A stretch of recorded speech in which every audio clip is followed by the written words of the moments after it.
अब कमज़ोर आँखों से हम चलते हैं आँखों की एक बहुत ही आम समस्या की तरफ, जिसको हम स्क्विंटाइज़ कहते हैं, आम बोलचाल की भाषा में भेंगापन कहते हैं। और पर्सनली मैं एक ऐसे बच्चे को जानती हूँ जिसको स्क्विंटाइज़ है, और मुझे ये पता है कि स्कूल में उस बच्चे को बहुत बुली किया जाता है और उसका क्या असर पड़ता है उस बच्चे के ऊपर। उससे जुड़े मेरे कुछ सवाल हैं स्क्विंटाइज़ से। नहीं, आपने बहुत अच्छा बताया कि जैसे बच्चों को बुली किया जाता है, ये बात है ना, एक रिसर्च की गई थी अमेरिका में कि एक बच्चे को अगर है ना हम खिलौना देते हैं, तो जो गुड़िया जिसमें स्क्विंट थी और एक गुड़िया है जिसमें आंखें सीधी हैं, तो 5.5 साल का बच्चा ये देख लेता है कि स्क्विंटिंग आई वाली डॉल को वो मतलब बुरा कहता है और उसे फेंकता है, उसे खेलना नहीं चाहता।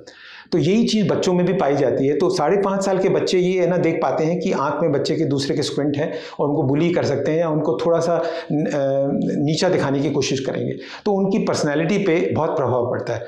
तो हमें ये गौर करना है कि बच्चों को हम बचपन में ही उनका स्क्विंट सही कर सकें।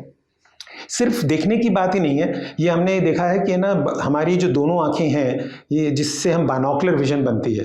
तो मैं इस बारे में कुछ कहना चाहूँगा कि कुछ रोचक जानकारी आप ये समझिए कि जैसे इवोल्यूशन हुआ है, मानव विकास हुआ है, हम एक ना समझिए कि फिश, फिर एम्फीबियन, फिर हम लैंड एनिमल्स में, और फिर जाके एक दोनों पाँव पे खड़े होकर इंसान बने हैं।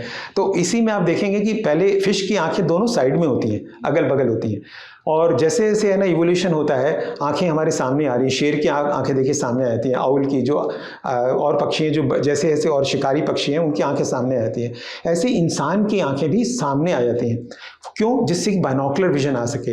बाइनोकुलर विजन है दोनों आंखों से एक साथ देखकर हमारा ब्रेन उनको कंप्यूट करके 3D विजन डेवलप करता है, त्रिआयामी दृष्टि, जिससे कि हम है ना हर चीज़ को नाप सकते हैं कि वो गहराई कितनी है। इसी से हमारा है ना कौशल बढ़ता है। तो ये चीज़ जो बचपन में अगर स्क्विंट हो जाए और उसको अगर बचपन में सही नहीं किया जाए, तो संभव है कि 3D विजन दोबारा हम ना दे सकें। सिर्फ आंखें हम है ना खूबसूरती के लिए कॉस्मेटिक सर्जरी करके सीधा कर दें, परंतु उनका 3D विजन कभी भी डेवलप नहीं हो पाएगा। तो हमें ये देखना है कि बच्चों में स्क्विंट को हम जल्दी पकड़ें और उसकी पूरी तरह से उसका निराकरण करें, तभी हम है ना देख पाएंगे कि उसकी स्टीरियोप्सिस वो पूरी डेवलप हो सके।